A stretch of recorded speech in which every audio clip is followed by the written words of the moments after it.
to see what's happening there. And then, of course, we also found out that historically, the Peterborough riding, whoever wins, whatever candidate, whatever party they represent, in most cases, that party wins the election.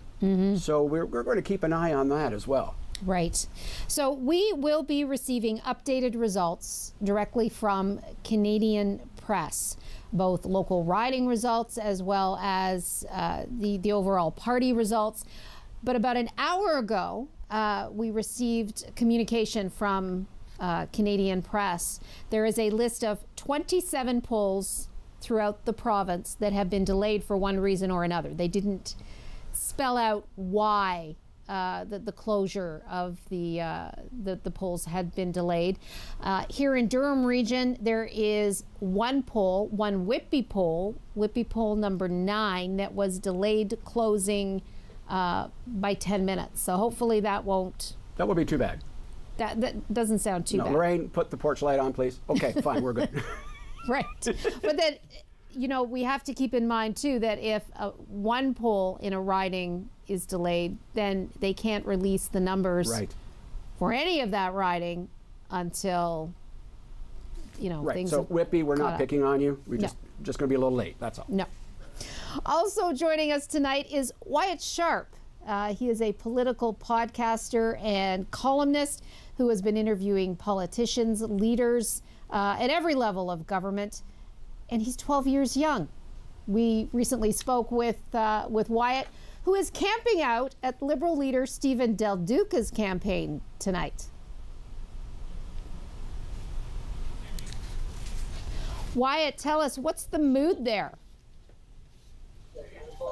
Well, Deb, it doesn't seem as if too many supporters are here as of yet, with numerous polling stations that have been delayed. The Liberal campaign tells me that they expect the arrival of their supporters may also be delayed. Of course, Liberal leader Stephen Del Duca is not only fighting to become the next premier of the province, he's also fighting for his own seat in the riding of Vaughan Woodbridge. Of course, we'll hear more about over the course of the evening. Now, once again, Liberal leader Stephen Del Duca has been campaigning throughout the election on education, healthcare, and tonight ultimately is when Ontario voters will decide whether or not investments in education, investments in healthcare is ultimately what they're looking for. There's been a lot of talk, especially in the last couple of days of this campaign, Wyatt, that if Del Duca can't pull this off, if he is not elected, he's really putting his future as leader on the line. But he said today, or is quoted as saying today, that he's not going anywhere, which many find surprising.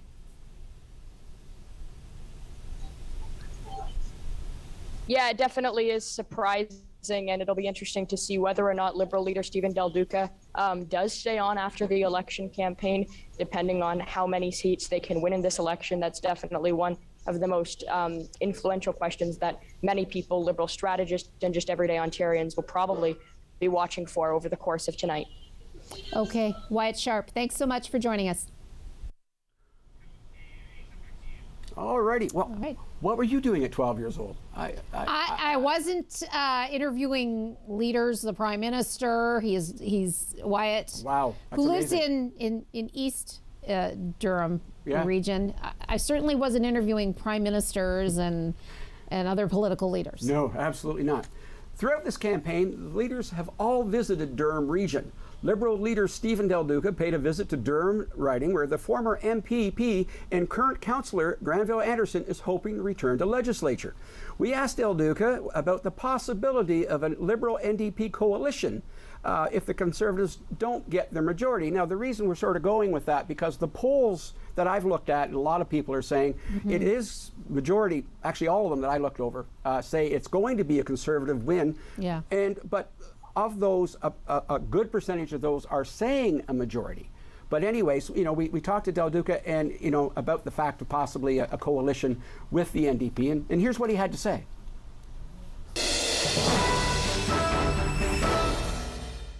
You having fun? That's good. Thank you. Hi, how are you? Good, how are you? Good, good to see you. First of all, this is the reason that we have election campaigns. I mean, if we made our decisions just based on what pollsters say, we wouldn't have to go through a campaign process, but we do. And it's such an important process for us to have.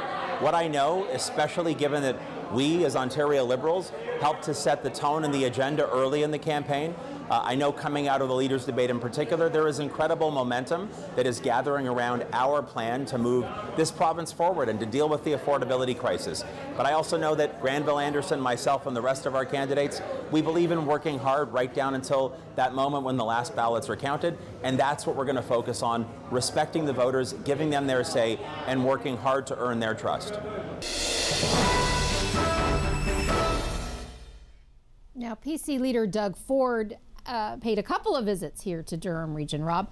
Most recently, he was up in Uxbridge touring the devastation following the May twister that touched down there. Before that, he was in Bowmanville to talk about his party's commitment, ongoing commitment to the Bowmanville Go expansion. Here's what he had to say.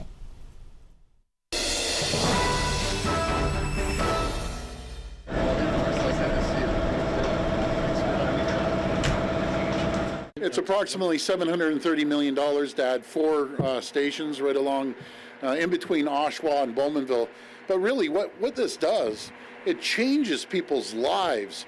When you bring transit and someone out in Bowmanville can hop on the train and go to the next town or go downtown and watch a Blue Jays game or the Leafs game, go Leafs go, and that changes people's lives, opposed to hopping in the car, driving all the way downtown to watch the Jays or the Leafs. They can hop on the transit. It's going to be 15 minutes all day, two-way to Bowmanville, and that changes people's lives out here.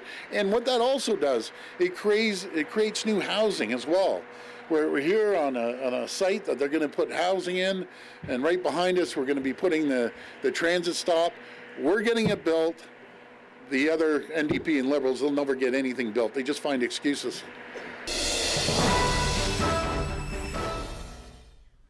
Okay, we are still waiting for the Durham Region numbers, Rob, to start coming in. You may notice there on the bottom of your screen, there are the party results currently showing NDP 3, PC 3, and Green 1. All right. Well, the last week of the campaign, NDP leader Andrea Horwath was in Durham Region to support her candidates. She had planned to visit earlier, but was one of 2 leaders who tested positive for COVID after a televised debate. We spoke to Horwath about health care, and Horwath was speaking about it and the string of broken promises by the Conservatives.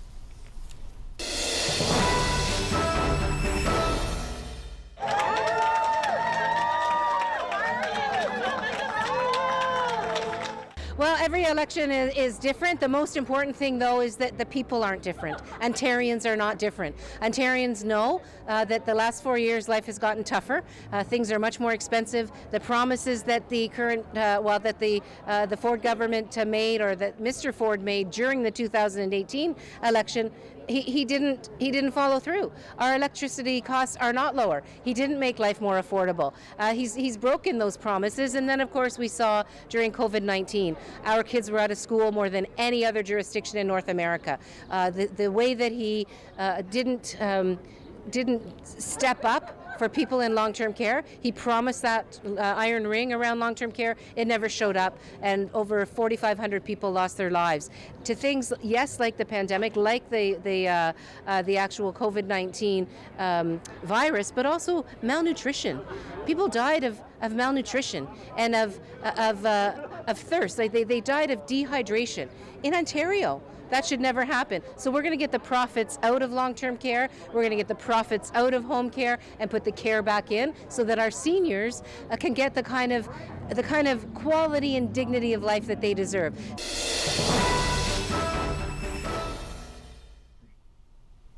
Now, you'll notice on the bottom of your screen once again the party results starting to come in really quickly. We are still waiting on Durham riding results to come in. As soon as we get those from Canadian Press, we'll be switching, Rob, to a full screen of results. Now, while we're speaking about leaders, we also caught up with Mike Schreiner, who is the Green Party of Ontario leader, and asked him what he would consider a win for his party tonight. Here's what he had to say.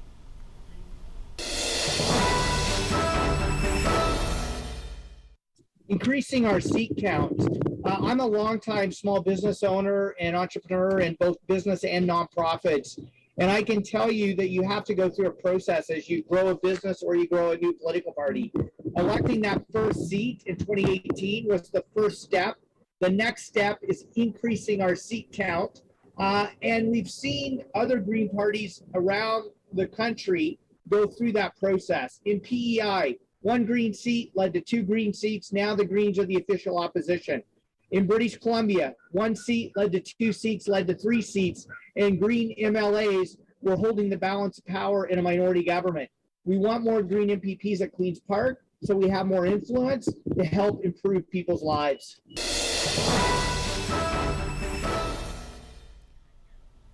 Okay, just checking the time because it has been 10 minutes since the majority of polls closed here in Durham Region. That's correct. And we now do have some Durham Region numbers. So let's go full screen control room. Here we go. And let's take a look at how things are starting to shape up. Halliburton, Kawartha Lakes, Brock, Northumberland, Peterborough South. Is that the bellwether riding you were talking about? Yes, Rob? I believe that's what they mentioned about, yes. Okay, here in Oshawa, it's expected to be close. Jennifer French still in the lead there. Still in the lead. Now, still only 2 polls reporting, so these Right. are very, very early numbers. In Pickering, Uxbridge, Peter Bethlen Falvey, the finance minister under the Ford government, Right. ahead there as well.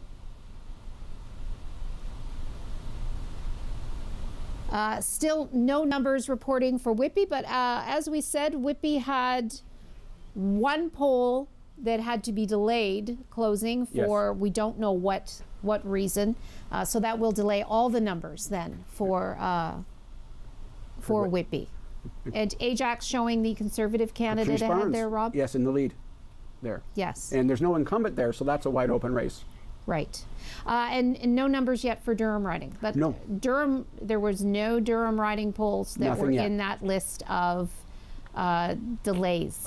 Yes, that's right. So- just haven't got them done yet, I guess. Well, speaking of Durham riding, sir. Alrighty. There will be several new Durham faces in the late legislature after tonight. In the Durham riding, incumbent Conservative MPP Lindsay Park decided not to run again. Debra Hutchison spoke with Lindsay earlier today.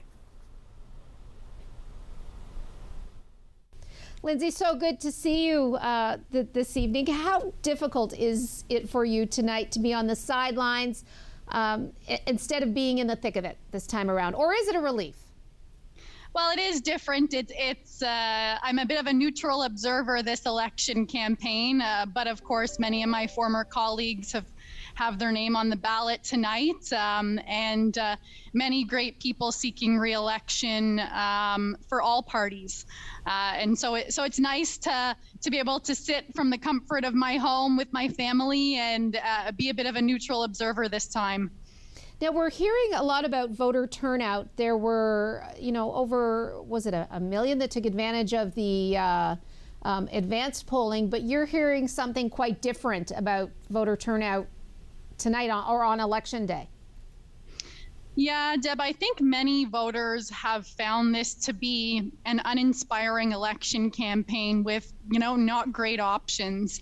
And I'll note, I've heard throughout the campaign and seen with my own eyes across the province, far fewer election signs than normal. I think people are more focused on finding some vacation time this summer than voting in an election. And when the options are uninspiring, that tends to reward the incumbent government. 63 seats are needed for a majority government in Ontario, where you have enough votes to get your legislation passed without the support of any other party. And I think the PCs will easily get that tonight.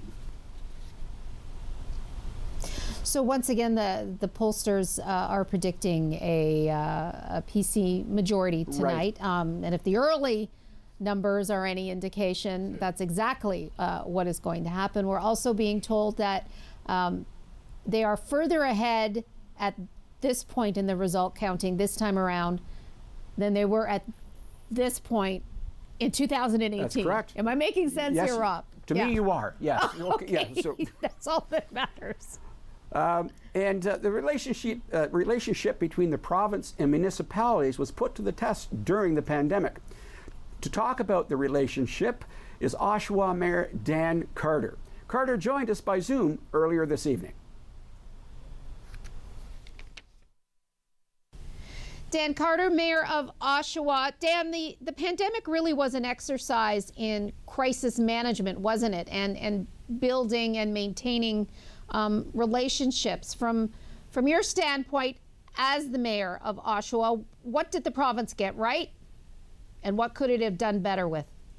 Well, first of all, good evening, Deb, and I know that you're busy tonight. So I guess we have to look at it realistically. I mean, in the early days, I think many of us were not really sure what we were facing or what needed to be done at that particular time. Municipalities were really focusing on making sure that we continued to deliver the services necessary.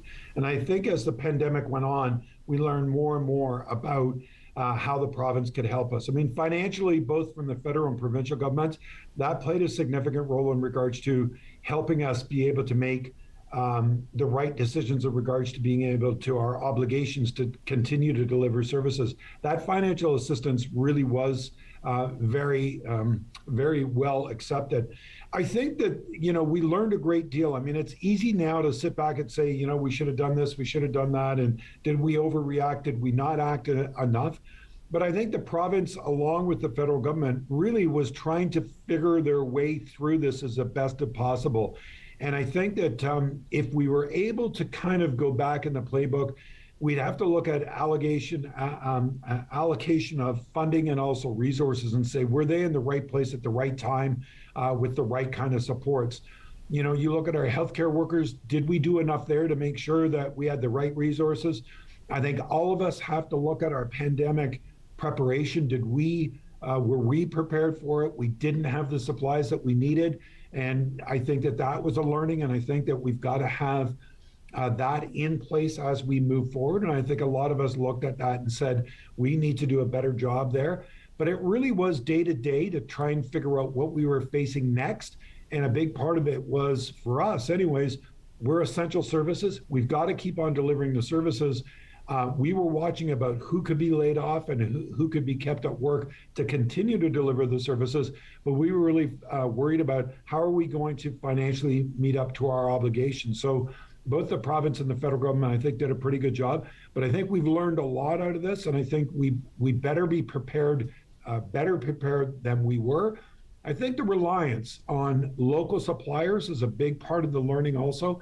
Do we have the right suppliers to be able to make sure that we have the necessary medical equipment that is in place? It's good to see the federal government investing, of course, into making sure that medicines or vaccines will be produced in our country once again. I think that that's a smart move to be able to do.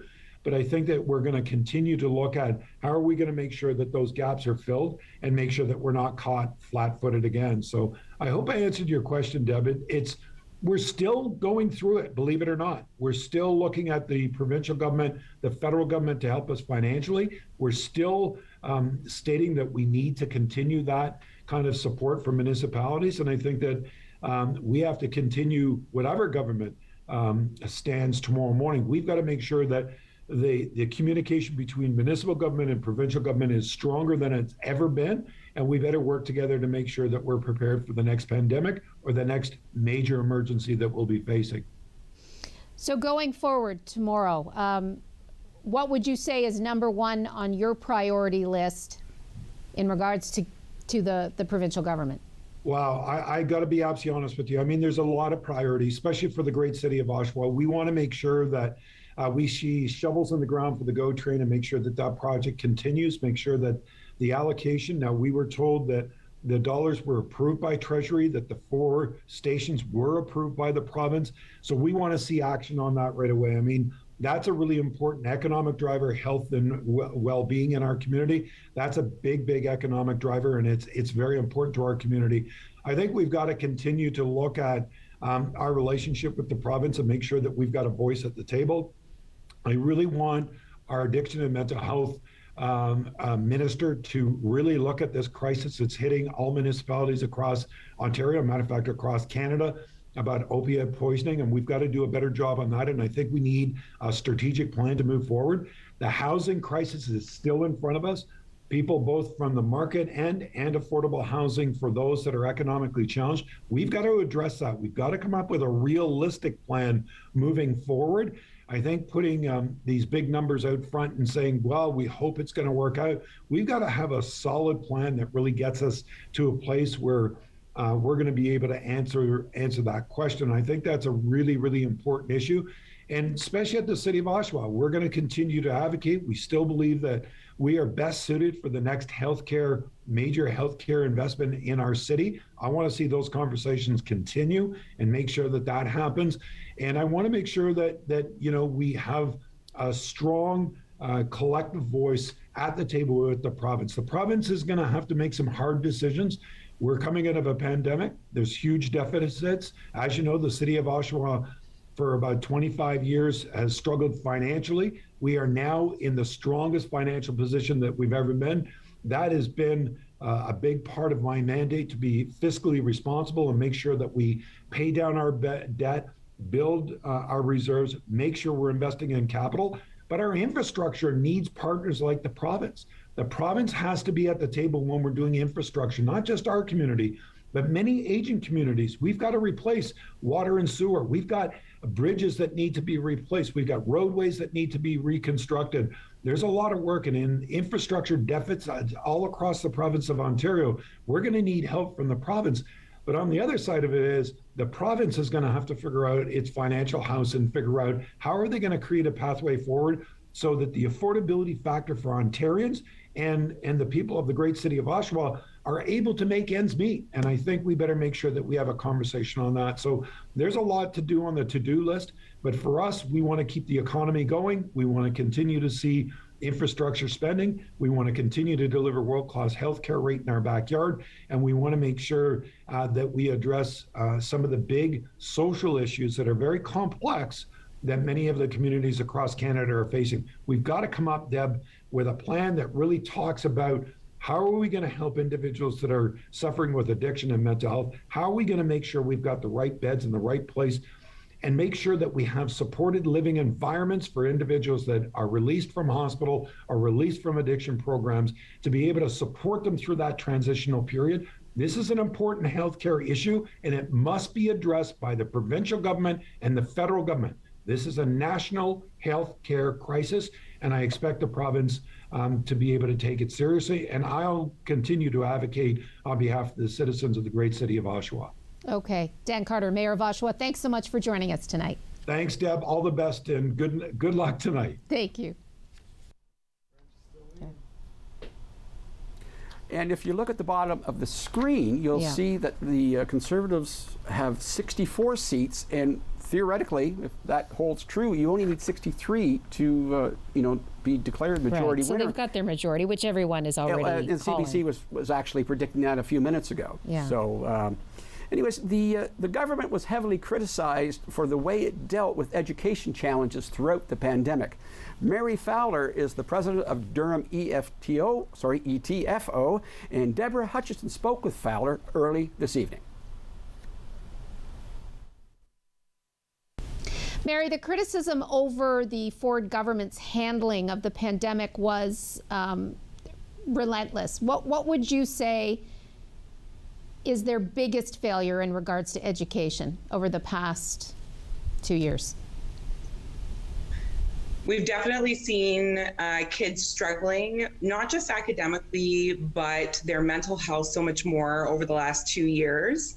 And if I was going to point to their biggest failure, it would be that there has not been enough focus on, helping kids overcome those gaps. Kids were at home, learning virtually for so much of the time, more than in any other province in this country. And it had a real impact on their mental health. I mean, they didn't listen to experts about keeping schools open or when they should close, frankly. And they certainly weren't listening to education experts when we were trying to talk to them about, the necessary precautions that needed to be put in place about ventilation and making sure that schools were safe, or about, giving consideration to how we look at the curriculum in a different way because of all of the gaps that have been perpetuated and exacerbated by this pandemic. So, My hope is that whichever government is elected today, my hope is that it's not Doug Ford, but if it is, whichever government is elected actually prioritizes education in the way that it needs to be so that kids are successful, so that we've got kids coming out of the education system, learning all that they should have, having the experiences that they should have, and that, they close those gaps that, like I said, have grown so much over the last 2 years. Yeah, I guess the question is will all those frustrations that parents felt during the pandemic translate into votes for either the NDP or the Liberals? What are you hearing as you help campaigns? Yeah, well, I would say that the majority of Ontario voters support the NDP plan, the Liberal plan, and the Green plan over the plans of the Conservatives. They're certainly not going to hit 50% plus one of the vote. So the majority of Ontarians do support plans that have lower class sizes, more supports for mental health, not just for students, but for their parents.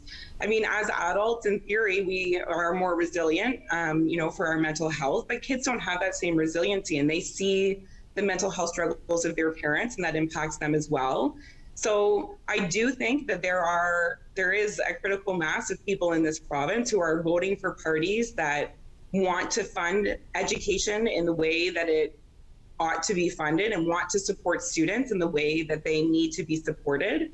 And if it is Doug Ford that forms government, that they heed that message and that they lower class sizes and that they support students in the way that they should be. Well, if the polls are any indication, Ford is on his way to another majority. Let's see how that all works out in the wash. No matter who forms the government tonight, what should their number one priority be in regards to education?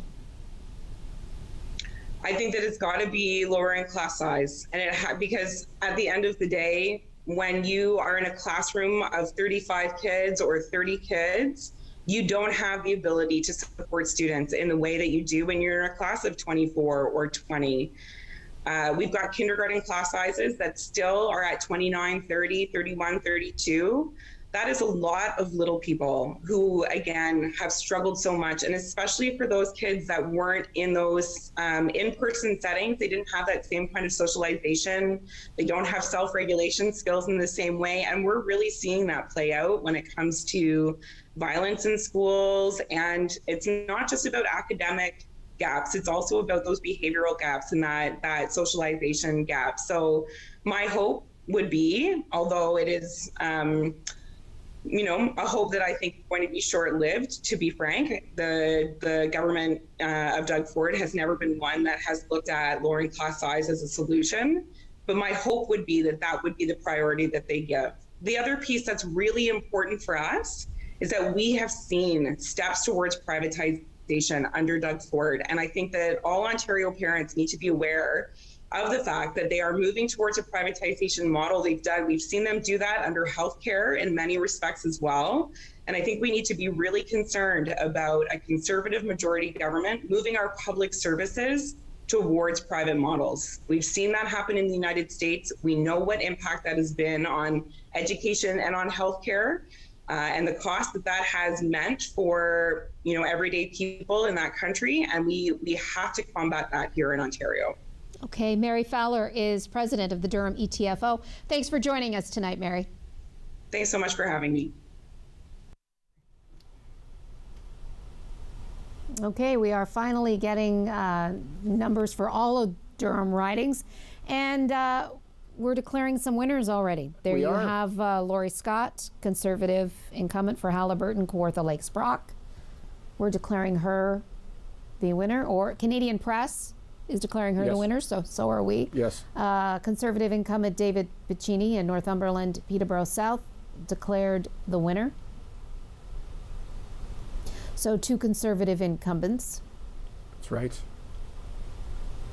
And it's funny, but there is votes for the independents in some of the fringe parties. There certainly is. Now, Oshawa, with 18 out of 49 polls reporting, NDP incumbent Jennifer French and Conservative challenger Alex Down. Very close. They're still battling it out. 250 votes between the two of them right now. In Pickering Uxbridge Conservative incumbent Peter Bethlenfalvy has been declared the winner. Yes. I wonder if he will return to the finance minister portfolio. He might. I mean, that's the other thing you get to see is after this is, who gets what portfolios. And it looks like, the official opposition party is going to be the NDP, although the polls had it close. But, right now it doesn't seem to be as close as the polls. Not with respect to second and third. Now, Canadian Press is also has also declared Conservative incumbent for Whitby Lorne Coe returning. Even with the late results. Even with That's the late correct. results, we saw a check mark there placed by Canadian Press. Yes. And here's another battle, but we expected this in Ajax with no incumbent. 14 out of 41 polls reporting. You have Well, the one thing, the NDP candidate who's in third, originally the candidate was going to be the previous mayor of Ajax, Steve Parrish, but he was dropped by the NDP due to some, political correctness, I guess we'll call it that. He had named some streets after a German boat commander, and actually the whole council did way back when, and they held that against him. They dropped him as the representative for Ajax. That may have hurt them because Steve was a very recognizable and well-liked person in Ajax. very much so. Laurie Scott for Halliburton, Kawartha, Lakes Brock is now, we mentioned that. And the numbers, they're definitive. That's a lot. I also noticed that once we show you Durham riding again, Canadian Press has already declared Conservative Todd McCarthy as elected. That's with less than half of the polls reporting. They're really quick on that declaring. Yeah, they really are tonight. Now, a lot of the what some would call fringe party candidates, they are certainly. They're getting some support. They are getting some There's support. the Ontario Party, there is the New Blue, and there's the Freedom Party, I believe. Freedom Party, Ontario Moderate Party as well, Rob. Right. Now, there's a party that was in the last election, the Trillium Party. They're not back this year, and they were actually an ex-PC candidate that was leading that party, but they're not. But, with everything going on with COVID and all the, opinions and everything else, I think that's why we're seeing more new fringe parties this election. Pickering Uxbridge had quite an array of candidates. There you see Lisa Robinson was the Ontario Party candidate. They had a New Blue candidate, Ontario Moderate Party, some independents as well. So they had a full ballot up in Pickering Uxbridge. Right. There you have, we were talking about Lorne Coe. 12 polls reported out of 61, and But Canadian Press has declared him the winner. Yes. And there were a lot of other candidates outside of the mainstream four parties as well in Whitby. And it's interesting. So I mean, those I call them fringe parties or the independents, and were those people that would vote or not vote, and who did they take the votes away from them? Okay. So there's the Ajax, 18 out of 41 polls, but and there's Todd McCarthy. Now we're hoping to speak with Todd within the next 10 minutes. Our intrepid producer, Douglas Boyd, is trying to track him down. That's right. So we had there in Durham, New Blue Party, Independent, Ontario Party. Wow, look, Laurie Scott, So she's really pulled away. triple the votes of the NDP. Yeah. We are going to take a quick break, but we are going to keep the results up here for you to watch as the numbers update from Canadian Press. Stay with us. You are watching the local results here on Rogers TV.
And we are back. This is the local results here on Rogers TV. I'm Debra Hutchison along with Rob MacArthur.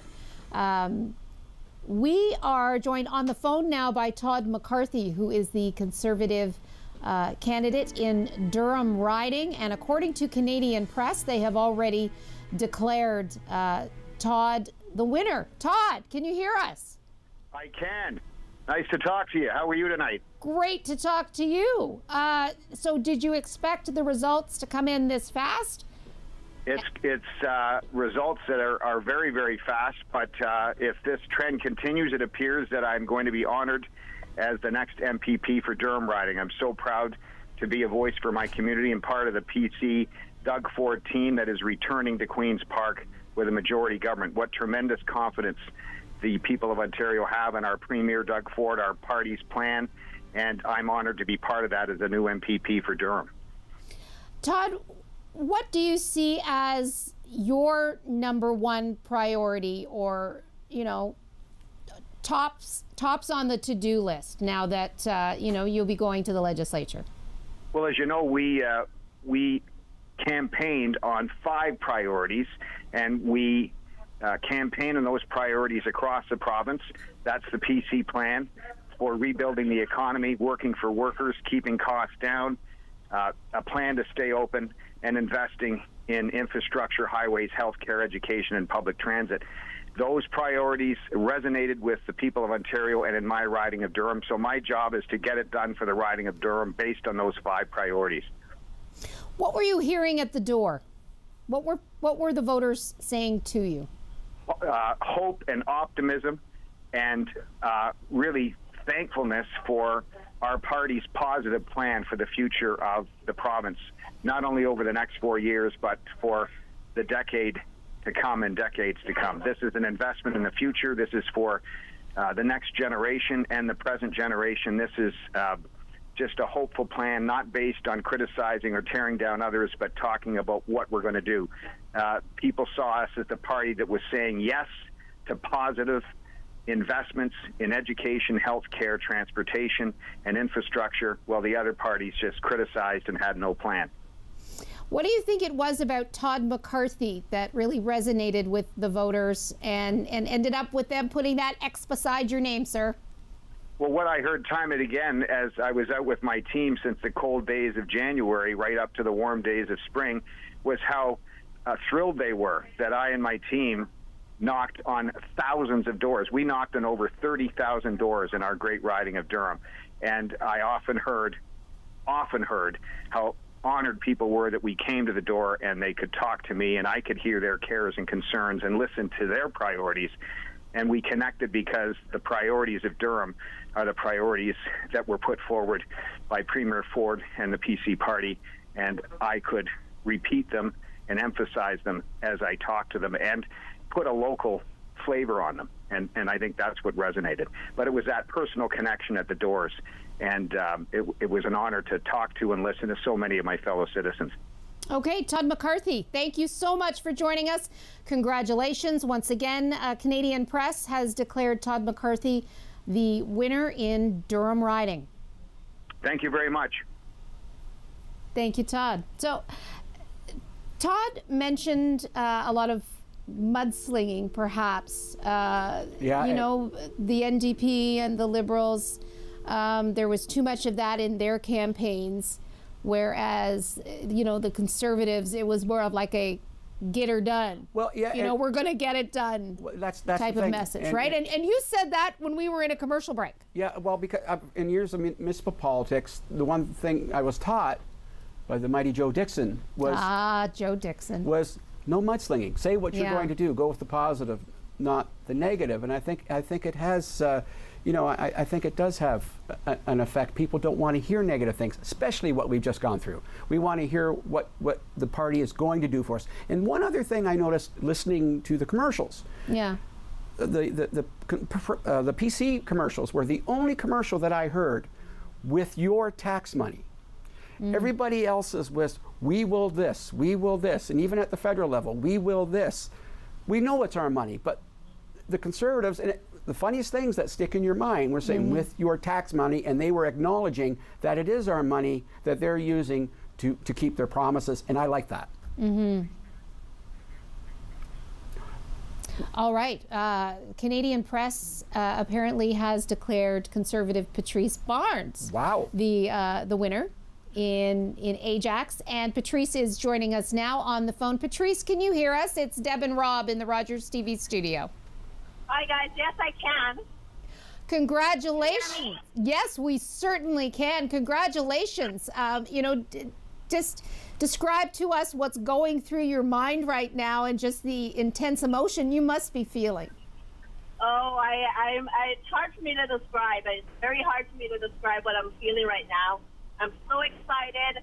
I'm so humbled by the people of Ajax casting a vote for me to be MPP.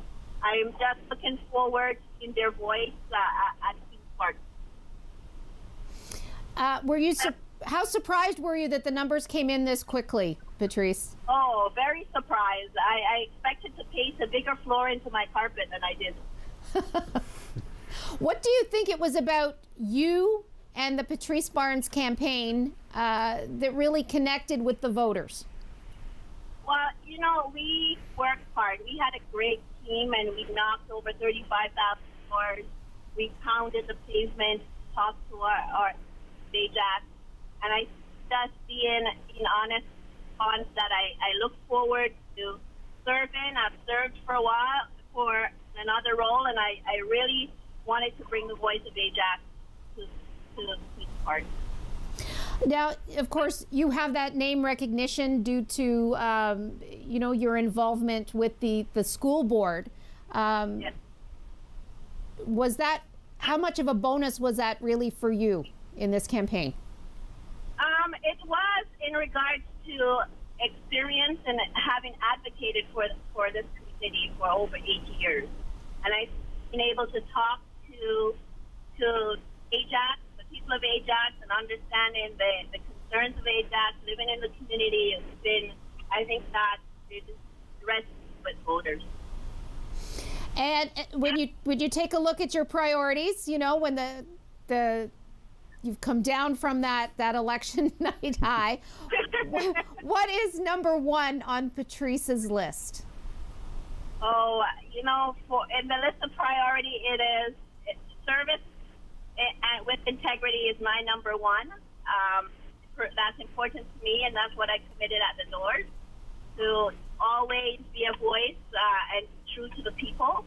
But affordability was a big thing that came out with at the door, and that is something that I look forward to working with the Premier. Okay.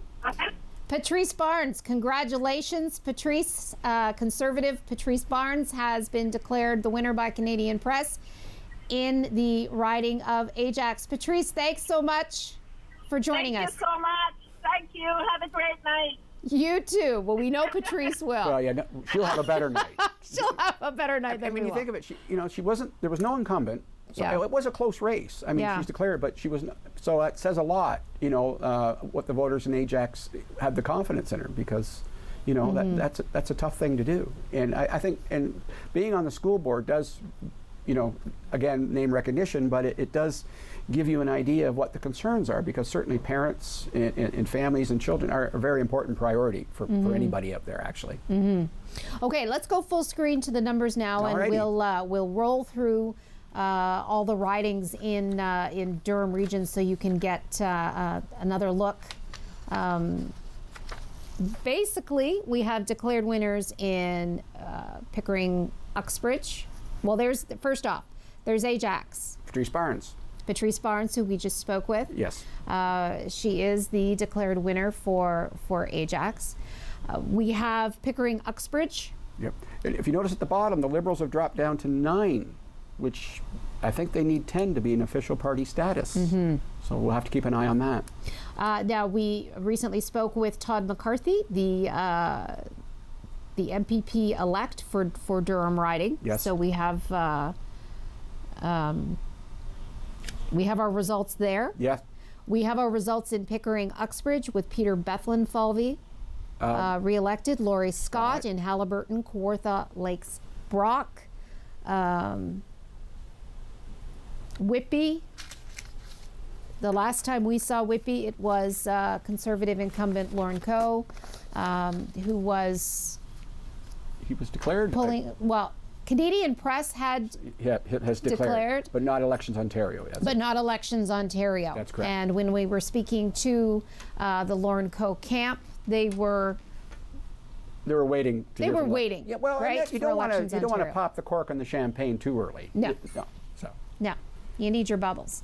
Now, what remains is Oshawa, and it is going to be a battle back and forth until the very end. Yes, definitely. And isn't that what Lindsay Park said? She said that Jennifer French was in the fight of her political life. And Patricia Barnes was in the fight, but she won that fight. Yeah. You know, Peter Bethlehem Felvey, Pickering Uxbridge. Pretty convincing lead there. Yep. And of course, all the other parties, the Ontario Party, the New Blue Party, the Ontario, they're all gaining support. Yes, but I mean, they're talking, nobody's really looks like they're over like 100 votes or anything like that. So, but it does add up, you know, especially if it's in a very tight race, like let's say an Oshawa. Right now, Lauren Coe, they are declaring the winner. 24 out of the 61 polls reporting. He's got almost double the votes. So. Now these declarations, once again, are being made by Canadian Press. That's correct. It's not Rob and I. No. Rob and I are not making. I didn't bring my crystal ball with me tonight. Yes. Right. How elated was Patrice Barnes? Why?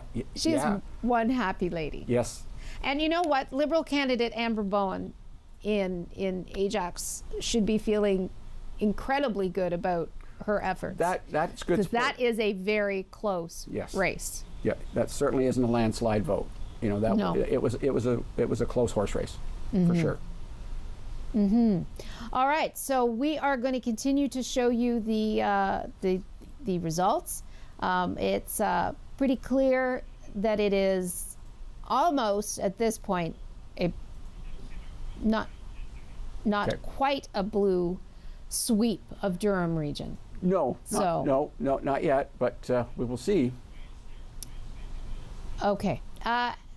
As we introduced you to earlier in the evening, Wyatt Sharp, our political pundit at the Stephen Del Duca campaign. Boy, he sure chose the right place to be tonight, did he not? Yes. Yeah, yes. A lot of questions he could be asking. I bet there is. And I'm sure he is. We're going to go to Wyatt right now. Wyatt is at the Stephen Del Duca campaign. Wyatt, disappointment for Stephen Del Duca tonight. What are you hearing?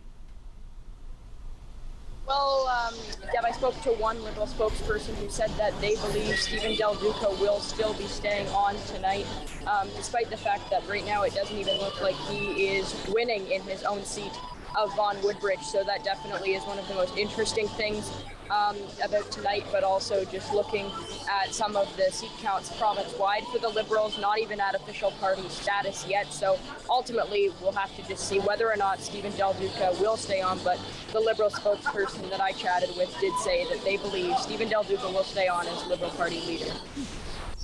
Okay, Wyatt, thanks so much. Thank you. Now that's unusual, let's face it. It is. But I mean, he's keeping his word, you know. And did he say he's not winning in his own riding, or at this point, Wyatt said he is not. He's not. Now that's rare. Yeah.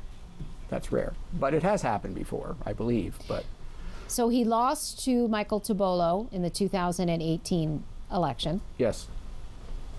And he was determined to win it back this time around. So we'll just have to see. Okay, let's go full screen to all your Durham riding numbers. Right. It'd be interesting, and you know, they talked about they predict lower voter turnout. The voter turnout. That will be the interesting number to see after the fact. You know, are we above 50 or below 50? I know CBC was predicting around 45, I believe is the last number we heard. Yeah. And that means people don't want change. And as I thought, like it's sort of like it's sort of like they're giving the Conservatives a do-over because they really didn't get a regular 4-year term to do what they wanted to do back in 2018, because months after they were brought in as the party, COVID hit. Yeah. So that could be certainly one of the reasons. But alrighty, let's see what we've got here. Any more? The Oshawa race is the race to yeah, that's to the one watch we right really now. want to take stock of.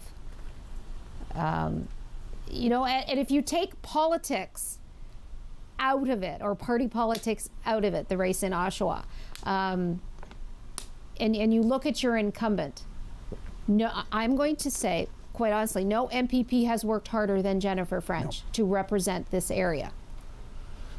Nope. So, but you know, she's got a 400 vote lead over the PC candidate Alex Down. So will that continue? And the polls they're almost done. So she could be coming back. And you know, the NDP are certainly going to be the official opposition party. yes. We know that for sure. Okay, I'm told in the control room that we have the numbers for the Vaughan riding, which is Stephen Del Duca's riding that our own Wyatt was talking about. Oh, good. Interesting to see what that race. Yep.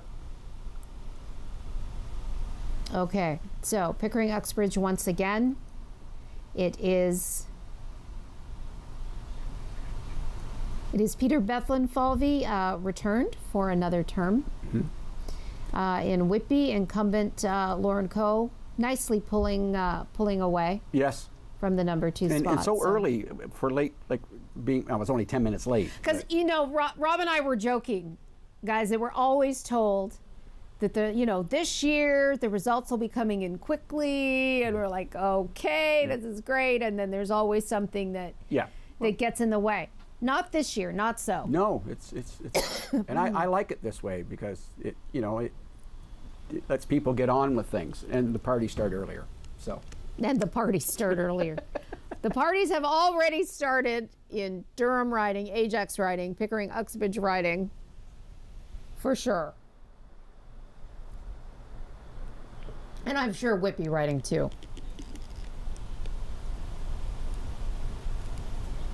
Yep. Okay, so here we have the leaders.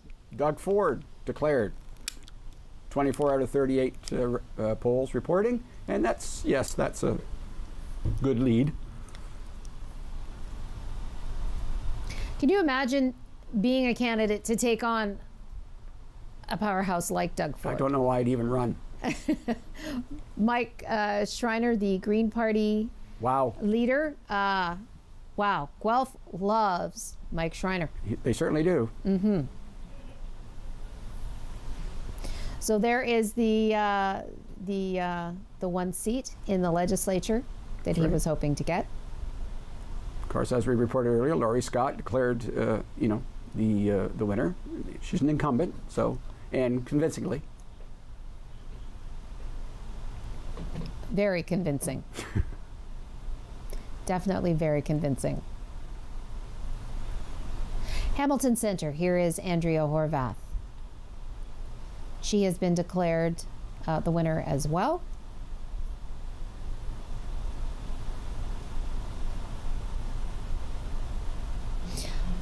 All right, so there you have it. We're going to continue to circle back through all of the Durham Region ridings. That's correct.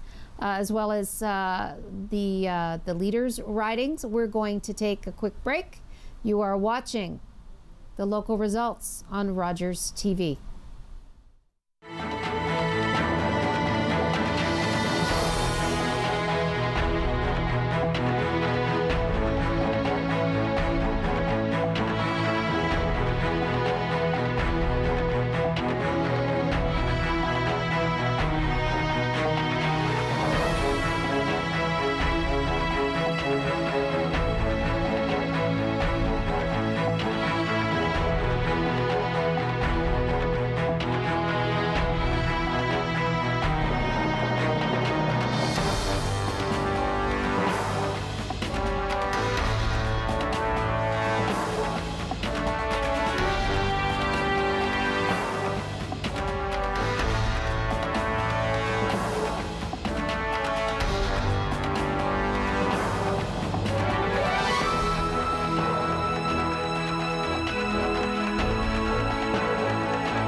welcome back to our Rogers TV studio.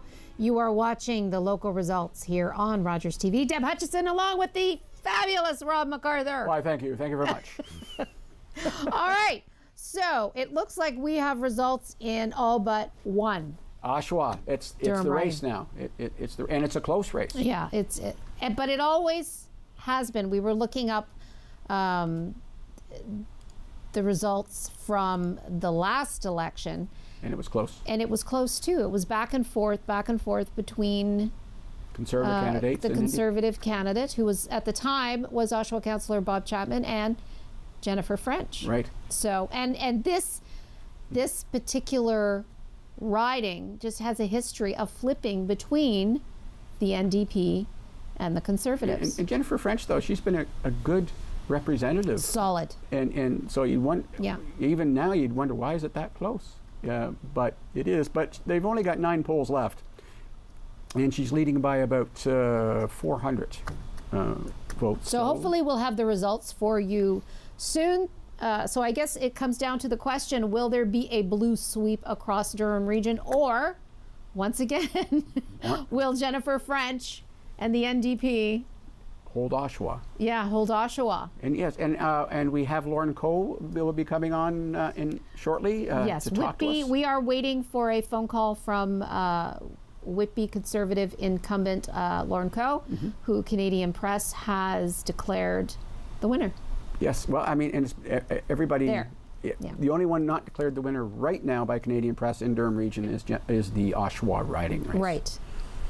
So it's going to be now. But the interesting thing is, now if you look at that, the difference of 400 votes, your fringe candidates are 1,400 votes. So if that is that affecting the race between Jennifer French and the Conservative candidate? They always play into every race, they do. And right? certainly those votes are making a difference right now. Definitely. To who's going to win. So it's an interesting race for sure. You know what I find also interesting about this election is, and we've talked about this before, is the voter turnout.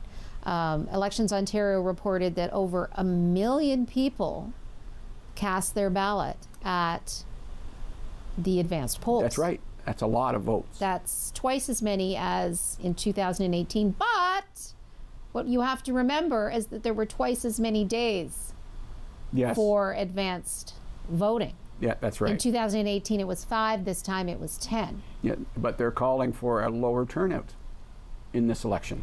And earlier this evening when we talked to Lindsay Park, the outgoing MPP for Durham riding, she said the reason behind that, and she did call it, she said, look for low voter turnout.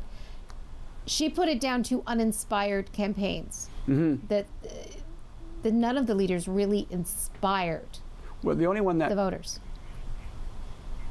Oh, 5 minutes we'll be talking to Peter Bethlenfalvey. Yes. We're told that's the controller talking in our ear, actually. I hear voices. You hear voices in your ear. It's our intrepid producer, Douglas Boyd. Yes. So we're hoping to speak with Peter Bethlenfalvey, who is returning as the MPP for Pickering Uxbridge, and of course was our finance minister under the former government. There's a good question to ask him. What's that? Is he going to maintain the finance portfolio, or is he moving on to something else? I can tell you what he's going to say. Whatever the Premier asks me to do, I will do. Good answer. There you go. Okay. Yep. So we've got 8. Still 400. Still the same difference. Wow. It's like they're getting the same. It's a vote for vote. One for one. I know. It's an interesting race. Where's the pro line? So Rob, we were talking about. The voter turnout, and Lindsay said that the campaigns across the board were really uninspired and didn't really capture the voters' passion. And what do you think about that? Well, and is it because, and it's been mentioned, the Conservatives were coming out with their plan. Right. Like it or not, they had a plan, but the Liberals and the NDPs were coming out with the mudslinging. Not really a plan, but what's wrong with the current government. And did that make it uninspired? you know, people have been sitting around for 2 years. They know what's wrong. They don't need to be told all the time. And maybe that's people just, yeah, you know, and some people, if they think they don't want to change or they can't make a change or give a change, they just, no, I'm not going to bother. But a lot of people I talk to, I mean, my family, my friends, people like, you know, I talk to them around the street, they wanted to vote. You know, in the local radio station was, you know, people would call in, it's my duty, it's my duty, it's my duty to vote. So it's interesting that it's uninspired, but where is it uninspired? Because at least in my reach, they were inspired. They were going to vote. I have no idea for who, but they were going to vote. So, but. Now, see, I had talked to a few seniors who, with all this talk of the PC majority, said, my vote isn't going to make a difference one way or the other. Oh, that's so Do I wrong. really want to? Well, they're still talking about risking their health, going out, and going to a polling station. Really, would it have made a difference? Well, and it's interesting because I believe in the municipal elections that I was involved in when I worked for the town of Ajax IT, and we actually did the first automated. Yes, Ajax did. Yes, okay, we've got Peter on the line. So. Okay, on the line, as we mentioned, Peter Bethlenfalvy is the returning MPP for Pickering-Uxbridge, and he joins us now on the phone. Peter, can you hear us? It's Deb and Rob in the Rogers TV studio. Deb and Rod, I can hear you loud and clear. And the voters spoke loud and clear tonight, Peter, in Pickering-Uxbridge. What's going through your mind right now? How are you feeling? Well, it's just amazing, and Deb, I really want to thank the people of Pickering-Uxbridge for putting their faith in me. You know, not only over the last 4 years and giving me the opportunity to be their member of provincial parliament, but to continue in that capacity. And I really look forward, you know, under the leadership of Premier Doug Ford, to continue getting it done for all the people of Ontario. And of course, in the middle of this campaign, what happens in Uxbridge? But the tornado, you know, touches down, and that needed a response as well. You had to put on your MPP hat. Well, you know, I wasn't an MPP anymore. I was just Peter Bethlenfalvy, the candidate. But I was in touch with the mayor. I was in touch with anyone he needed help with from the province to make sure that all resources were brought to bear. The premier came up. We toured the devastation, and really the thing that struck me was just how pictures really didn't tell the story. You know, just going through and seeing the devastation, and then secondly, Deb, how the community just helped each other. You know, there's more chainsaws than people in Uxbridge, and everyone just helped each other. They were there for each other, whether it was shelter, whether it was clearing debris, whether it was providing food. It was incredible. And, you know, the cleanup continues, but the way people just helped each other just reminded me about how great this province is. Yeah, we've spoken before, and you said, you know, what other job do you have that you basically have to reapply every 4 years?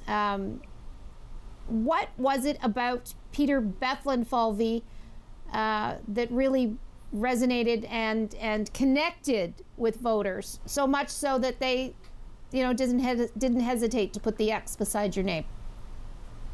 Well, I don't know. I think you'd have to ask them, because I don't really know. All I know is when I got up here 4 years ago and put my name forward, I said I'd work hard every day, and I did so for the last 4 years. Of course, we had a couple of years of COVID in there, and it's Deb, it just continues to be an honor and a privilege to serve. You know, we're public servants. I take my job very, very seriously, and I'll work. I'm rolling up my sleeves. My first meeting is tomorrow morning at 9 a.m., and I can't wait to get going. You don't waste any time, do you, sir?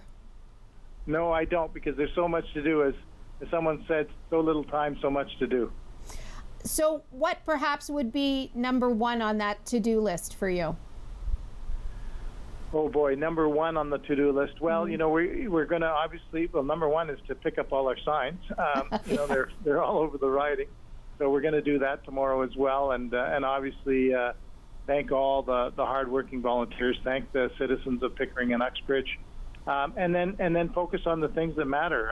We're going to rebuild this economy. We're going to build the infrastructure. We're going to build the hospitals. I really want to be focused on healthcare. in this mandate and provide more services and infrastructure for not only Pickering and Uxbridge, but all of Durham, because it really is Durham's time. And the people of Durham have many voices. Some of my colleagues are getting reelected today. Hopefully we'll have a few new ones, and we're going to deliver for Durham. On that to-do list, Rob and I were musing earlier. What do you think the chances will be that you will return as our finance minister? Oh, I haven't even thought about that. We've been working. I was knocking on doors and doing get out the vote right up until about, I think, 5:30 when they had to pull me away and say, you've got to eat lunch and get ready for tonight. So I've been just focused on talking to people, knocking on doors. And, the great thing about that, Deb, is you hear what is on people's mind, what's important to them. And tremendous amount of conversations over the last 29 days, hearing what's most important to people, whether it's affordability, whether it's a good job, a bigger paycheck, about having infrastructure in place as we age, as we grow the region. So these are the types of things that go through my mind, and we'll let the Premier focus on other things. Okay, Peter Bethlenfalvy, thanks so much for joining us. I know you're getting the hook sign. You have a million other things to do and places to go and people to talk to. Thanks for joining us tonight, and congratulations on the win in Pickering Uxbridge. Well, thank you very much. It's been a pleasure, and thank you, Deb, and thank you, Rob. And I look forward to serving the people of Pickering Uxbridge and all of Durham and all this province. And it's an honor and a privilege. So thanks very much. Thanks again to Peter Bethlenfalvy. He is MPP-elect for Pickering Uxbridge. That's correct. So there you go. Yes. We're still waiting on our interview with Lorne Coe. The Canadian Press has declared him the winner. Don't mention that word, winter. Sorry. The winner in the riding of Whitby. But until we have Lorne on the telephone, let's go back to the Oshawa numbers. 47 out of 49 polls reporting. And Jennifer French is a bigger lead, actually, difference. Yeah. So I think we're going to see Jennifer French back as the MPP for Oshawa, but we'll wait for the make it official. For the official, definitely. Canadian Press is not yet declaring a winner yet, but here's how the numbers are shaking down in Oshawa. And as we mentioned in previous elections, it's been a seesaw for many of them, and this is a riding that traditionally flips back and forth between Conservative and NDP. Just recently, the city of Oshawa opened up the Ed Broadbent Park. Did you know that? No, I did not. Yes. No, yes. I liked him. I liked Ed Broadbent. I know the city of Oshawa loves Ed Broadbent. Yes. Loves him. Yeah. 47 out of 49 polls reporting in Oshawa. This is the one final piece of the puzzle tonight for Durham Region. And it's all blue right now, except for Oshawa. Except for Oshawa. It looks like NDP incumbent Jennifer French, her lead, as you mentioned, Rob, is getting larger. Yes, it is. So shouldn't be long now, so we'll have a declaration of who the winner is for Oshawa. And once again, we're hoping to speak soon with Whitby Conservative incumbent Lorne Coe. Yes. Who Canadian Press declared the winner there in Whitby riding not long after the polls closed, actually. Yes. Okay. Okay, we're going to take a quick break. We'll keep the numbers here for you to watch with us. We'll be back shortly. This is the local results on Rogers TV.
Okay, so we were just showing you the results for a riding called Haldimand, Norfolk. And why, you ask yourself?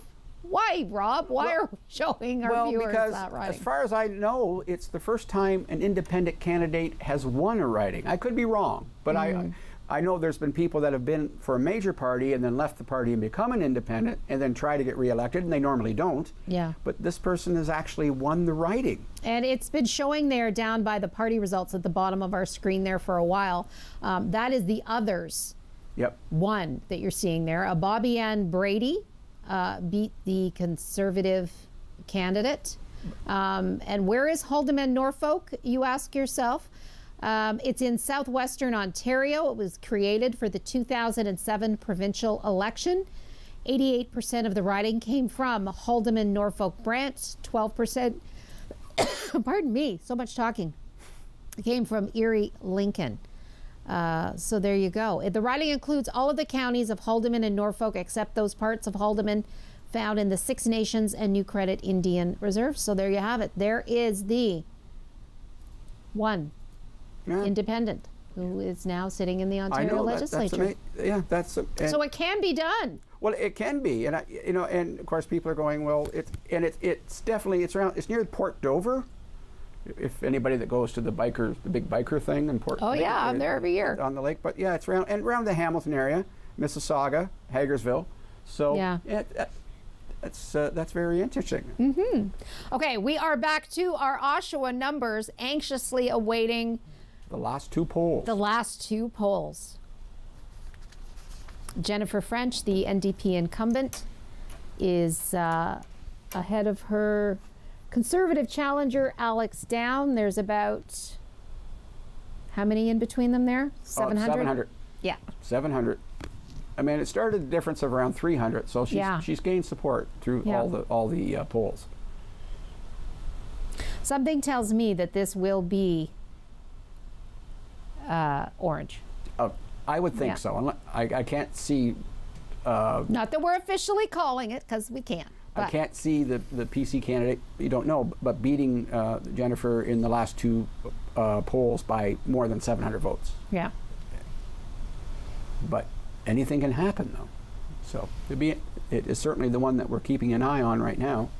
And those are the numbers there that we're just going to keep it on the Oshawa riding until we do know, and then we will switch to all of the ridings, so you can... just so people can just get a summary of what's gone on through the night. Most of the ridings won quickly by the Conservative candidates. They certainly were. And certainly the Conservatives, got their majority relatively quickly as well, or at least declared. So the polls were right, Rob. I know. Well, the one thing they weren't right about is they were really back and forth about the official opposition. It was close between Liberal and NDP, but it's not at all. The NDP certainly where they should be, and the Liberals, although it looks like they will have their official party status, I believe they need 8 seats. 8. We checked, so they've got 9. So they'll at least have their official party status, which is a good thing to start with. Green Party, of course, one person, but boy, did they ever win by a lot. A lot. That was the Hamilton riding, I believe, or one of the Hamilton ridings. That was Mike Schreiner. That was Guelph. Right. Guelph. Sorry. The Ontario Green Party leader, Mike Schreiner. They obviously love him there. Now, when we interviewed him before today, yes, the question was asked, what would you consider a win in this election? Mm-hmm. And his answer was more than one seat. But they are still in the Ontario legislature. Okay, here we have it. This is according to Canadian Press, with 47 out of 49 polls reporting. They have declared Jennifer French returned as the MPP for Oshawa riding. But it was one heck of a battle. Bit of a nail biter. It was. And congratulations. The PC candidate Alex Down should not. I mean, you're defeated, but should not have any regrets. Was certainly that close. 700 votes. It was in between the two. Yeah. Which you have to wonder, will she be back in 4 years? Will Alex Down be back in 4 years? That's a good showing. They might want to consider it. You know, I guess it depends what goes on. And the last 4 years just haven't been normal, so it's really hard. You know, nobody's really done anything as far as the day-to-day business. It was everything COVID and things like that. Okay, so now that we have a declared winner in Oshawa, we're going to ask our control room to work their magic, and let's go through all of the Durham ridings once again. Yep, just throughout the night. Once we sign off here tonight, the results will continue to circle through all the Durham ridings on our channel, so that will be up until the morning. So if you want to just double check the numbers, Rogers TV is the place to go for your local numbers. That's right. All right, here we go. Pickering Uxbridge. We just spoke with Peter Bethlen-Falvey, re-elected as the MPP for Pickering Uxbridge. Pickering Uxbridge also had a lot of other candidates. It wasn't just the four main parties. There were independents. There was a member of the Ontario Moderate Party. Yes. New Blue Party. Here we have in Whitby riding, Lorne Coe returned as the MPP for Whitby riding. And honestly, I don't remember that many candidates on the ballot before in Whitby. No, there was quite a number. Yeah, there's quite a lot of new parties. Yeah. This election. In Ajax, Patrice Barnes, the Conservative candidate. She takes Ajax riding and will represent that area in the Ontario legislature. Durham riding, we spoke earlier with Todd McCarthy, Conservative Todd McCarthy, who has been elected as that area's MPP. This was one of those ridings that did not have an incumbent, with the incumbent deciding not to run again. That's right, yes. Halliburton, Kawartha Lakes Brock, PC Laurie Scott. Convincingly from the get-go, really. Yeah, right, early lead, and kept it. Our next riding, Northumberland, Peterborough South, David Piccini returned. And David was, this is his second term. Interesting how this riding is only showing 61 out of 104. Yes. Still a lot of ridings to go. And here we have Jennifer French, NDP, re-elected as the MPP for Oshawa riding. And you know what? Congratulations to everyone that put their name on the ballot. Not an easy thing to do. No, it's not. It's a commitment of finances, time, and especially the independents and the French parties. I mean, they've got to go from scratch. They don't have the advantages that the major parties have. And it's a good commitment, and they obviously had something to say, and it looks like some of them got their message across. Some of them got some pretty good support. They clearly, many of them recorded free candidate airtimes with us here at Rogers TV, and their passion, their belief was obvious from the beginning. Takes a lot to put yourself out there in the public eye. Yes, well, especially these days, because you're scrutinized every way. And not in a nice way. Nope. Those pictures of you dressed up as somebody will show up somewhere. Okay, I'm just saying. Oh, okay, let's just not go there. Okay, 41 out of 41 polls. All the polls reporting in Ajax. There are your final numbers for the riding of Ajax.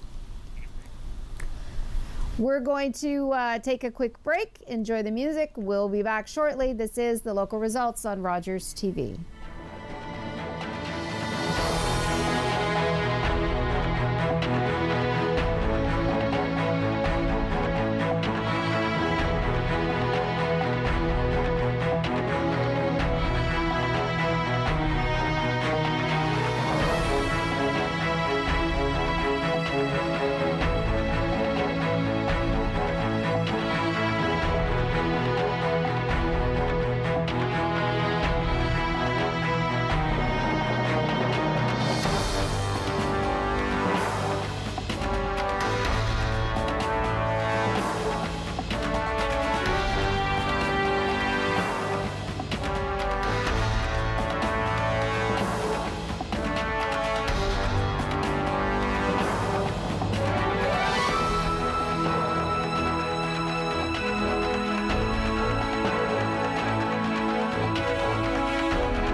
and welcome back to the local results here on Rogers TV. I'm Debra Hutchison along with Rob MacArthur in the Rogers TV studio.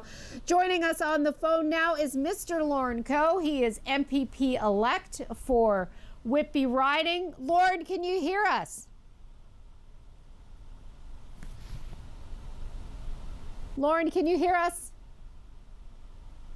We're trying to get Lorne Coe, Rob, on the phone with us right now. Lorne is the Conservative incumbent. That's correct. And he won. For Whitby riding. Declared rather quickly. Yeah, actually. declared. Lorne, Hi, can you hear us? Hold on a moment. It's Lorne Coe. I'm calling back. Hi, Lorne. It's Deb Hutchison and Rob MacArthur in the Rogers TV studio. Can you hear us? Not very well. It sounds like your mic is not very close. But anyway, that's fine. Go ahead. Okay, I'm looking at the mic. It's up here, so I'll speak up, sir. Congratulations on the win. Canadian Press declared you the winner fairly early on this evening. How are you feeling? Well, you know, I'm feeling happy, and that we're able to deliver on what we heard at the doors. Whitby residents, when we knocked the doors, spoke about their aspirations for themselves and their families, and in fact, the community of Whitby, and that they felt that our plan, the Ontario Progressive Conservative plan, aligned well with where they wanted to move forward, and they wanted to be part of getting it done. And I'm pleased to be able to again represent the town of Whitby, and to ensure that the goals and aspirations of those that I have the privilege of representing are fulfilled. So, Lord, tell me, what's number one on your own personal to-do list? Well, you know, I work as a team. I work as a member of a team. As you know, I've served as the last 4 years as the Chief Government Whip. But one of the features of our plan is to keep costs down and put more money into the pockets of hardworking families here in Whitby, as well as seniors, so they can invest in themselves, their families, and their futures as well. So I'll be working as a team at Queen's Park to affect that feature of our plan, as well as many of the other features that I spoke of often in my discussions at the doors. And we knocked well over 20,000 doors here in the town of Whitby and had a great team. Okay, Lorne Coe, he is the MPP elect, the returning MPP elect for Whitby riding. Lorne, thanks so much for joining us, and congratulations once again. Well, Deborah, thank you so much for all the work that you and your colleagues do at Rogers and keeping the community informed of key developments like this tonight. And I look forward going forward to continuing to work with you and others at Rogers. Thanks so much. Thanks, Lorne. We'll hold you to that. Thanks again, and congratulations. Bye-bye. Bye-bye. Bye-bye. Thank you. Bye-bye. Okay, we are hearing Rob now in our ear. Yes. Our producer is telling us that Stephen Del Duca has resigned as the Ontario Liberal leader. Well, you know, I mean, obviously his party did not do well. Not a little bit better than the last election, but not much. And also, of course, he didn't win in his own riding. Yeah. So I think probably for the Liberal Party, that is the best thing to do, so they can start rebuilding for the next election. Mm-hmm. Although it was stated that he was going to stay no matter what, but that's what he had said earlier in the day. Yeah, but so not unexpected.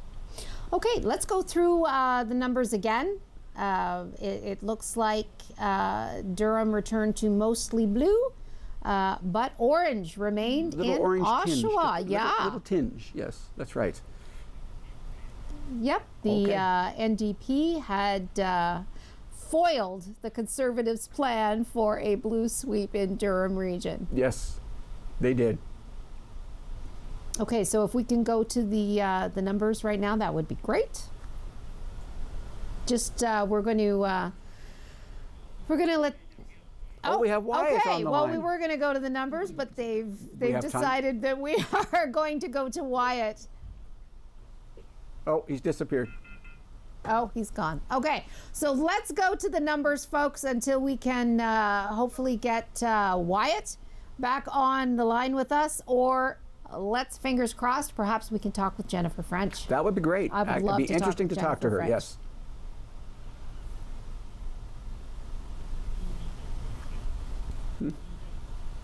Okay, so here we go. Oshawa, 49 out of 49 reporting, and Jennifer French is the returning MPP. Peter Bethlenfalvy returns. All polls have been reported for Pickering Uxbridge.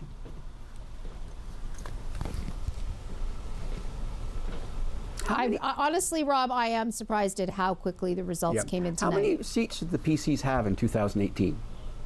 Do they have? You're going to ask me this. That's a good. They have 83 right now, and that's probably where it's going to stay. Did they get more or less? So the Liberals got a few more.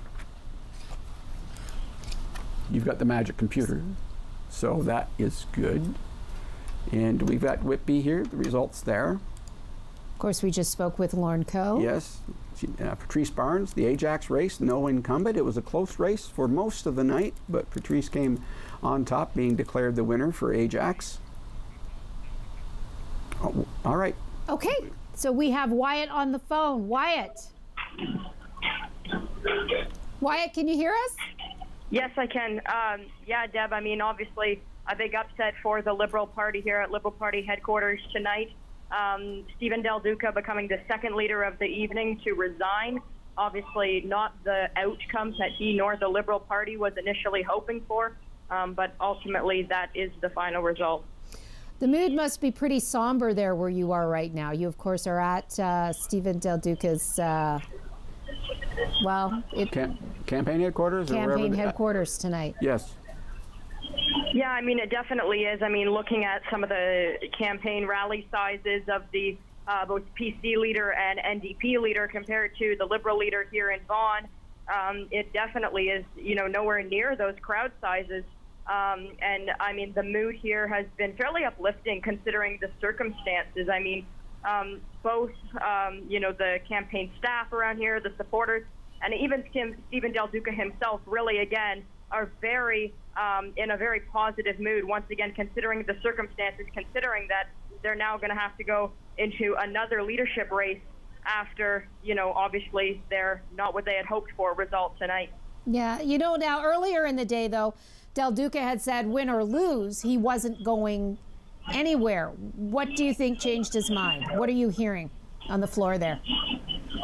Ultimately, I just think they were expecting a higher result than they had got. They knew that they weren't going to form the government. That is what all of the polls said. But, a lot of the polls said that they could get between that, say, 20 to 25 seat range. And they haven't gotten quite near that number tonight.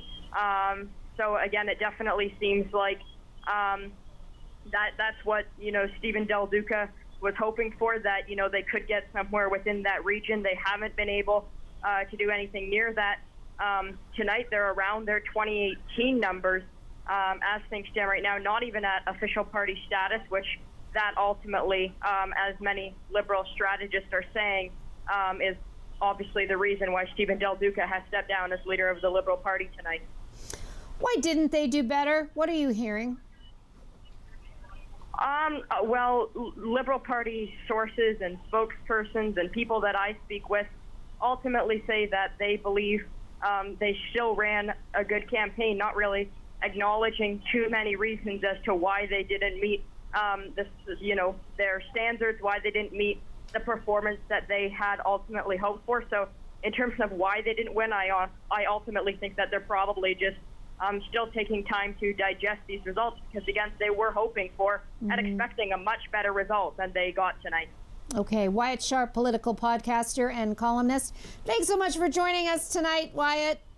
Thank you. Okay. Bye. So there you have it. Yeah.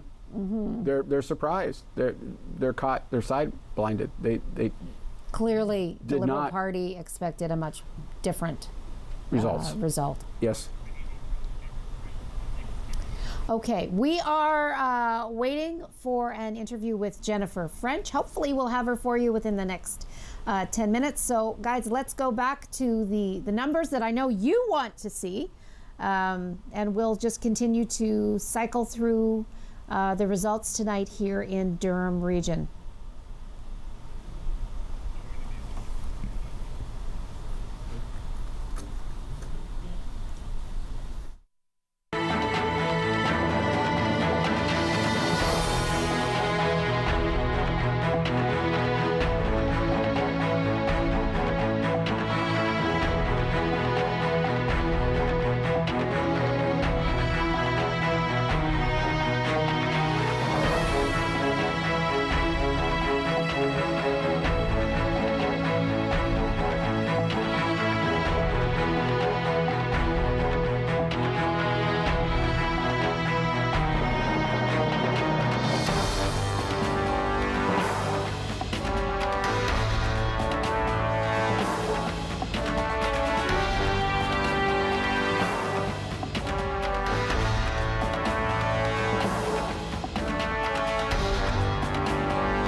are back in studio. Debra Hutchison and Rob MacArthur here.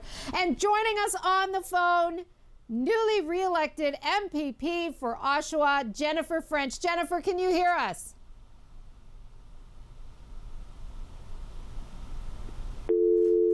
No! Okay, well, we had Jennifer French on the phone. I swear we did. We're going to try and get her back. Is that something I said, Rob? No, I think maybe she just found out that Andrea Horwath resigned as party. I know that's yeah. It's so. So two leaders. Two of resigning. the leaders resigned. Yeah. It's interesting. I mean, it was funny. And White mentioned two leaders, and you and I sort of what? We hadn't heard yet. We hadn't heard yet. So that's interesting news. But certainly Jennifer is, and the NDP are down in seats. They had 40 last election. They're right now at 31, so they are down 9 seats. So that is where the Conservatives then maybe got their seats? They got them. The Liberals are up 1. The Green Party is the same, and we have an independent under the others, which we've never had before. So yes. Right. So most of the seats for the PCs came from the NDP. Actually, all of them came from the NDP. Okay, we think we have Jennifer French back. Jennifer, hi, it's Deb Hutchison in the Rogers TV studio. Can you hear us?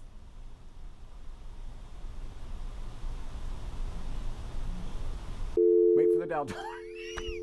Oh, well. Isn't technology great? It is wonderful, isn't it? Yes, but okay. We'll try one more time, yes. 3 times the charm, perhaps. But so they're working hard in the control room. They're having to a get party her back. because that was a close race. You know, so that's probably a big sigh of relief and for Jennifer. Yes, for her and her campaign staff. Relief. So yeah, and she's back. So, and but it will be interesting to talk to her, get her view on the race, and maybe a little bit about what's going to go on with the NDP with no leader right now. Well, they have 4 years to rebuild. That's true. Right? Yes, that's true. We were talking about this, while the numbers were on with the music, that both the NDP and the Liberal parties of Ontario have 4 years to rebuild. Yep. To choose someone to have their new leader hopefully connect with the voters, inspire voters, and have a very different result next time around. Yes. Than tonight. And I mean, I've sort of been leaning towards the independent candidate thing for people to have a real look at independent candidates, and now we have the first one, and I wonder if that'll be a start of a trend, because that can make a big difference in a minority government if you have a certain percentage of independent candidates. Oh, we're gonna try again. We're going to try this again. Hi. Jennifer, it's Deb Hutchison in the Rogers TV studio. Can you hear us? I'm doing my best. I think I can hear you. Oh. Okay, Deb Hutchison, Rob MacArthur here in the Rogers TV studio. MPP-elect Jennifer French, congratulations. A huge sigh of relief, I must imagine. Well, yes, absolutely. Thank you so much, Deb. It's a big congratulations to our whole team here. So it was close, but decided. Yes.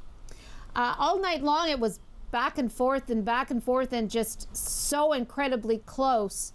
From your perspective, why was it that close?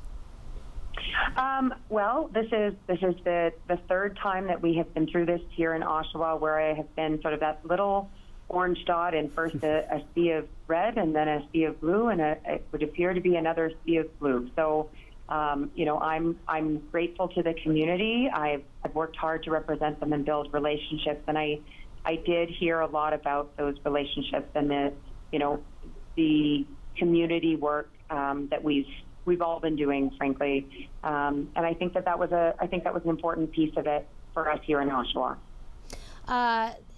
News just reaching us now that NDP leader Andrea Horwath has made the decision to step down. Your thoughts on that? Well, I think Andrea said this whole campaign we were going to let Ontario decide and take it from there. So, of course, I have appreciated her as our leader and really believed in this campaign.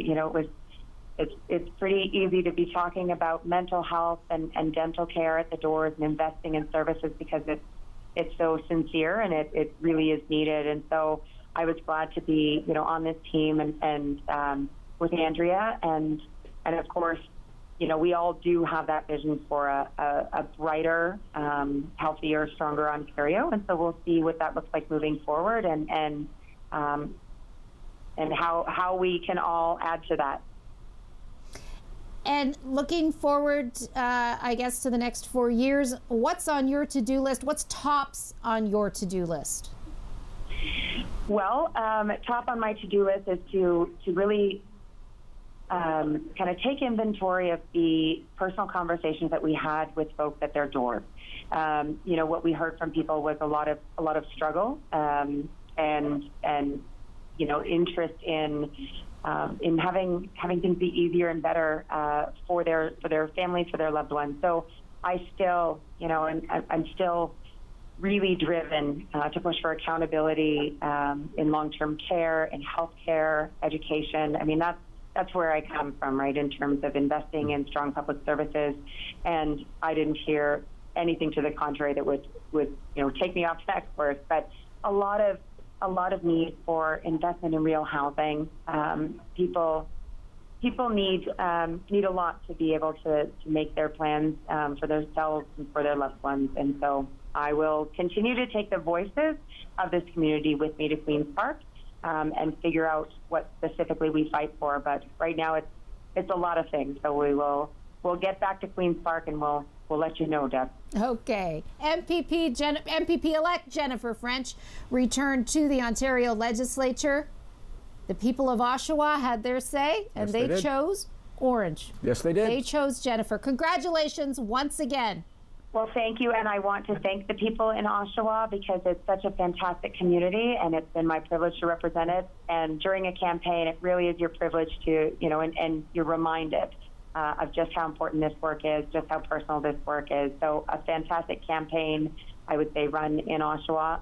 My team was awesome, and I'm so humbled and appreciative and grateful. Thank you. Okay, thanks for joining us. We will talk to you soon. Thanks. Okay. All right, so Rob MacArthur, there we have it. That's we it. We have all the results in for Durham Region. Yes, and really, nothing changed. No, nothing changed. Well, we have some new faces. New faces. That is what the has colors changed. have changed. Yes, new faces, but the colors have not changed. The parties have not changed. Yes. The party representation has not changed, but we have some new faces. And that to me is really exciting. It is. To see these new faces and how they hit the ground running and how they connect with their communities.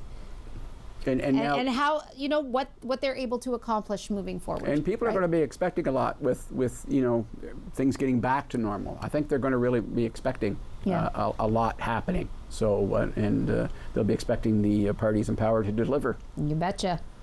So there you have it. All the results are in. It will be a PC majority government as the polls predicted. That is it for our time with you tonight on behalf of Rob MacArthur and all of us here at Rogers TV Durham. Thanks for joining us. Thanks for spending time with us. We are going to sign off now, but stay with the channel overnight if you want to revisit the numbers and take another look. We'll have them on the channel until the morning. So until the next election, until October. Can I see you again in October? Possibly. Same time? Possibly. Yep. Okay. Same time, same channel? Alrighty. Thanks again to all of you. Good night, everyone. Good night.